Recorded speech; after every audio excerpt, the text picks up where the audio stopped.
Howdy folks, Rob, Maximumrd, back again after a 5 months or so hiatus, I guess you can call it. I just haven't been around. There's lots of reasons for that, but I'm not going to get into all that right now at this moment. I will just say that I was watching a video from MonkeySpaz5000, and he was doing a vlog response video to NoveBug's Friday Foursome. I believe it was his last one, although I will be replying quite late, actually. His video was done back on, looks like December 11th. So I'm late on getting in on this one, but at the same time, I don't think he's done one since, so he's going to get one more response, and I hope that's okay. But I figure better late than never, and also, as I said, I don't know, I just felt like doing a response because at the same time I let you people know that I'm still alive. So it's always possible I'll be coming back at some point. That's the hope. Okay, so let's kick it off. The subject this time on the Friday Foursome, number 12, is favorite childhood gifts. And as soon as I heard this question, that's why I decided to answer. Again, just spur of the moment, off the top of my head. Already I was remembering some of the best gifts that I had received as a child. So I thought, why not? I'll do this quick short video, which will serve the dual purpose of letting people know that I am still alive. So here we go. My 4 favorite childhood gifts. I made some notes here. And let me know if any of you guys have also had any of these gifts and what you think of them. And also, as well, of course, please consider doing your own video response to this subject. 4 favorite childhood gifts. Friday Foursome by NovaBug. I'm going to leave a link in the description. And please check out his channel. Even if you don't do a video response, check out his channel. It's really awesome, along with where I heard about this topic from MonkeySpaz5000. Also check out his channel. I'll throw a link in there too for him as well. So what were my 4 favorite childhood toys? Well, these are the ones that popped into my head the moment I heard this. It would be Steve Austin. If you know that name, then you already know where I'm going with this. If you don't know that name, well, you might at least know the name The $6 Million Man, a 70s action hero. He had a action figure. Okay, it was a doll. He had a doll, and it was quite large. It stood about, oh geez, I don't know, maybe was it 8 inches or so. And it was really cool because he had the bionic. Now, which arm was it? The right arm, I think. I think the right arm. I could be wrong. But what was really cool is he had his, his red jumpsuit. It looked just like him. It was really cool. It was kind of odd because one of his eyes, which was his bionic eye, was actually clear see-through plastic. And what you would do is, at the back of his head was a hole, and you would peer through that, and it was magnified. So it was like you were seeing through his bionic eye. Probably quite odd nowadays to see a doll like that. But of course, for fans of the show and the adventures of the $6 Million Man, it was really cool to get that. Another thing, it actually came with this little plastic engine. It looked like a car engine, or just basically representing something heavy, which he could grasp in his hand, and with one arm he would lift up the entire thing.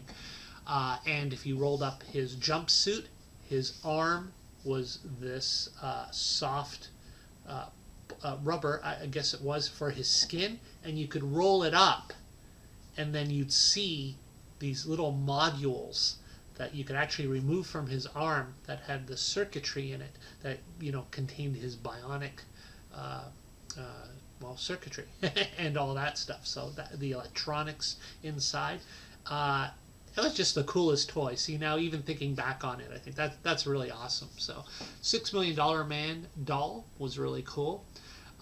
Next up would be Micronauts figures. Now, if you don't know Micronauts, you can Google them, but they had a comic series.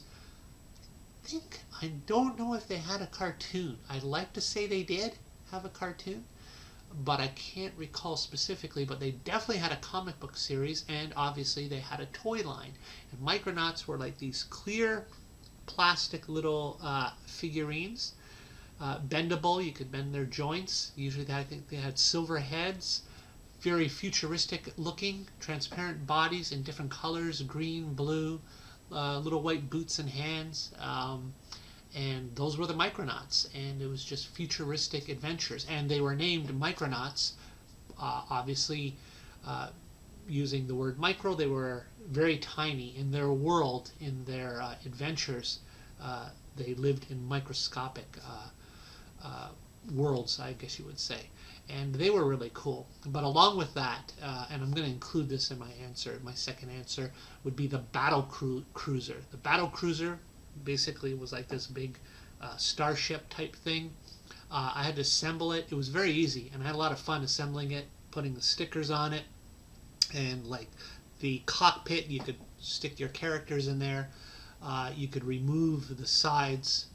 The wings would actually detach from the main battle cruiser, and they were actually guns. So when it was all together, it was the guns that the battle cruiser would shoot. But if you detach them, they became a handgun, and they shot these sticks with red rubber balls on the end. So I was running around all day shooting things with this, and you couldn't. You wouldn't want to shoot a glass or knock over a vase or anything like that. But it was a lot of fun to run around and shoot people in the head or back of the head or something like that. So needless to say, we had a lot of fun. And needless to say, being a young male, I would often remove the rubber ball on the end and shoot people with the stick. Of course, causing trouble. But that's childhood for you. And then going on, I would say, this was really cool. Now keep in mind, this was something quite big at the time, which was a racetrack, an electric racetrack. I'm sure you know what I'm speaking about. You'd lay it all out, you'd connect the track, have a wall plug, it would run a charge to the track, and your vehicles would run along the track. You had a little hand controller, and usually depressing the pistol on the hand grip would increase the speed of which, it increased the voltage in the track. Of course, we understand all this magic nowadays that we're grown up, but it would increase the voltage in the track, thereby increasing the speed of the cars that ran along the track. And I only ever had one of those, but what a one it was. It was really cool. It was the Tyco Night Glow, and I think it had,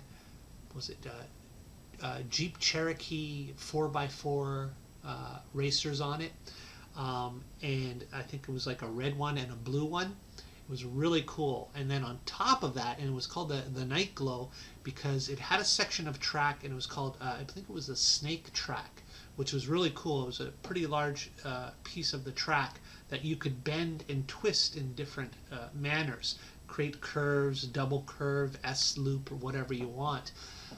And this section of the track also contained some coloring on it that was glow in the dark. So that part of the track, which was highlighted, you could play it in the darkness. And actually, little Jeeps that ran around had working headlights. So it was a lot of fun to run this racetrack in the dark. It was the only one I ever had, but I loved it. It was really cool. And moving on to the last one, for me, personal favorite would have been the Christmas gift that I received, my ColecoVision with several games. ColecoVision for several games, including Popeye, my all-time favorite ColecoVision game, Mr. Do, of course the pack-in Donkey Kong. What else did I get with that? I think that's about it. Probably a couple more games that don't immediately come to mind. But definitely Popeye and Mr. Do, and obviously the pack-in Donkey Kong were my favorites. And for me, this was like this was the arcade at home. The first time where I could really say pre-Nintendo days, you have to understand. And of course, my prior system was the Atari 2600, which of course was great, lots of fun, but the ColecoVision was the first one that actually made me feel the arcade was in my house. So that was awesome. So that's my 4. Steve Austin, $6 Million Man, Micronauts with Battle Cruiser, Tycho Nightglow Racetrack, and ColecoVision with several games. Those were my 4 probably most vivid and exciting childhood toys. And that is an answer to NoveBug's Friday Foursome, number 12, I believe. So get back and also do a video response to NoveBug, as I suggested. At the very least, if you don't do a response, check out his channel. It does a lot of great stuff into the classic gaming, obviously, and same with MonkeySpaz5000. I'll leave you links to both those guys. So I'll leave it at that. Yeah, here I am. I'm back. I'm alive, at least. I won't say I'm back yet, but I'm alive. I hope to come back. Just got to work on a few things. Thanks for watching, any of you who are still with me, still subscribed, and more importantly, of course, still watching. Rob Maximumrd out. Until next time. Bye-bye.